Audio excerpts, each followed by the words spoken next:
রহিম বিসমিল্লাহির রহমানির রহিম ওয়া তাসিমু বিহাবিল্লাহি জামিয়ান ওয়া লা তাফাররাকুন।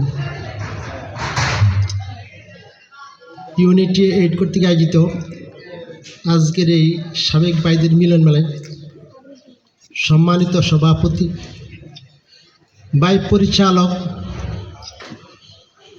আমার সামনে উপস্থিত কোম্পানিগঞ্জের রাহাবার, কোম্পানিগঞ্জ কবিরহাট সদর পূর্বাঞ্চলের রাহাবার সংগঠনের অভিভাবক আমার সম্মানিত ভাই বেলায়েত হোসেন, আমার সামনে উপস্থিত কোম্পানিগঞ্জের তত্ত্বাবধায়ক ইসমাইল হোসেন মানিক ভাই, আমার সাবেক জেলা সভাপতি মনির ইসলাম বকুল ভাই, আমার সামনে উপস্থিত পৌরসভা আমির মোশারফ ভাই এবং আমার খুব প্রিয় সাথী ভাই এবং আমার বিভিন্ন অঞ্চল থেকে আগত আসসালামু আলাইকুম রহমতুল্লাহ, আমার প্রিয় ভাইয়ের আসসালামু আলাইকুম রহমতুল্লাহ। আমি সর্বপ্রথম শুকরিয়া জ্ঞাপন করছি শেখ মহান রব্বুল আলামিনের দরবারে, যিনি আমাদেরকে সুন্দর একটি সময়ে আমাদের প্রাক্তন ভাইদেরকে নিয়ে দুটি কথা বলার তৌফিক দিয়েছেন।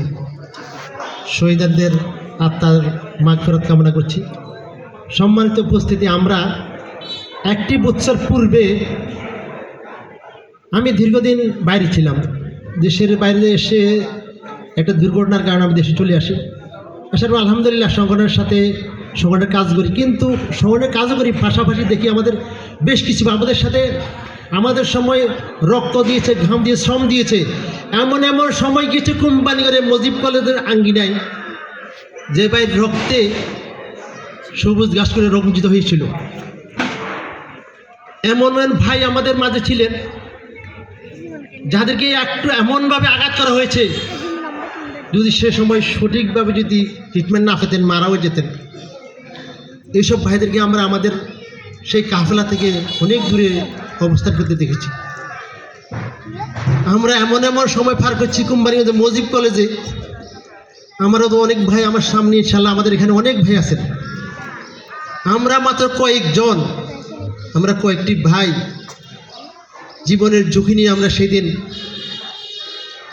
এই ময়দানে আমরা মোকাবেলা করেছিলাম সেই ফ্যাসিস্ট শক্তির বিরুদ্ধে, সেই ছাত্রলীগের বিরুদ্ধে। আজকে জীবনের এই সময় এসে দেখলাম আমাদের অনেক ভাই আমাদের থেকে দূরে অবস্থান করছে। এটা আমরা কখনো চাইনি, আমাদের কাম্য নয়, এটা আমরা চেয়েছিলাম। আমি একটা আয়াত পড়েছি, তোমরা পরস্পর বিচ্ছিন্ন আল্লাহর রজ্জুকে দৃঢ়ভাবে আঁকড়ে ধরো, পরস্পর বিচ্ছিন্ন। আমরা তো বিচ্ছিন্ন হওয়ার জন্য এই সংগঠন করিনি, আমরা তো পরস্পর দূরে সরে যাওয়ার জন্য সংগঠন করিনি। আমাদের প্রত্যেকটি ভাইয়ের এই আঙ্গিনায়, এই কোম্পানিদের আঙ্গিনায় রক্ত আছে, শ্রম আছে, ঘাম আছে। আমরা কেন বিচ্ছিন্ন হব? আমরা তো বিচ্ছিন্ন হওয়ার জন্য সংগঠন করিনি। আজকে আমাদের বৃহত্তর সংগঠন আমাদের বেলায়েত ভাইকে মনোনীত করেছেন, প্রার্থী দিয়েছেন। আমরা তো চাই আমরা প্রত্যেকটি ভাই, আমরা বলি আত্মার আত্মীয়। আমার এই সংগঠন করার কারণে আমার একটি ভাই, আমার একটিবার আপন ভাই, কিন্তু আমার সংগঠন না করার কারণে সে আমি তাকে কাছে টানি না, কিন্তু আমার সংগঠন করার কারণে আমরা একটু দূরে, অনেক দূরে অবস্থান করি, সেই ভাইকে আমি আমার আত্মার আত্মীয় মনে করি।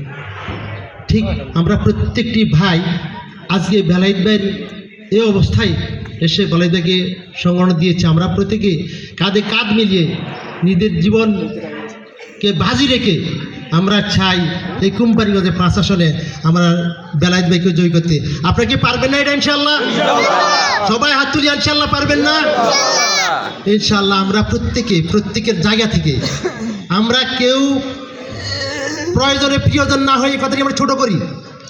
প্রয়োজনে প্রিয়জন এই কথাটাকে আমরা ভুলে যাই। আমরা প্রিয়জন, আমার প্রয়োজন, কিন্তু প্রয়োজনে প্রিয়জন নয়, কিন্তু প্রিয়জনের খুবই প্রয়োজন। আমরা এই কথাগুলোকে সামনে রাখি, কারণ আমরা দেখেছি আমাদের ভাইরা সংগঠনে সাথী সদস্য আমি মনে করতাম আমার একটি ভাই দেখা গেছে যে যখন সাথী সদস্য হয়ে গেছে তখন আমার সিনিয়র ভাইকে মূল্যায়ন করতো না। হ্যাঁ, যারা সংগঠনের মেন থিম বুঝে না হয়তো তারা করতো না, কিন্তু মেজরিটি ভাই করতেন না। আমি সাথী সদস্য হয়েছি ঠিক আছে, কিন্তু আমার সিনিয়র বড় ভাই আমি সবাই সম্মান তো করবো, সবসময় সম্মান দেব। আর আমি যখন সম্মান দেব আমার ভাইটি আমাকে সঙ্গত কারণেই আমাকে স্নেহ করবে। আমরা সম্মান যদি কাউকে সম্মান দিই সম্মান কমে না। আমরা কেউ যদি একজনকে সম্মান দিই কারো সম্মান কমবে না। তাই আমি বলবো প্রত্যেকটি ভাই যে জায়গায় আছি, যে যার অবস্থানে আছি, প্রত্যেকে সবাই সম্মানিত করবো এবং আমাদের বেলায়েত ভাইকে বিজয় করার জন্য আমরা সবাই কাঁধে কাঁধ মিলিয়ে একসাথে কুম্বানীয় যে বিজয়ের মালা পরাবে ইনশাআল্লাহ, এই আশাবাদ ব্যক্ত করে আমি আমার কথা শেষ করছি। আসসালামু আলাইকুম ওয়া রাহমাতুল্লাহ। বাংলাদেশ জিন্দাবাদ।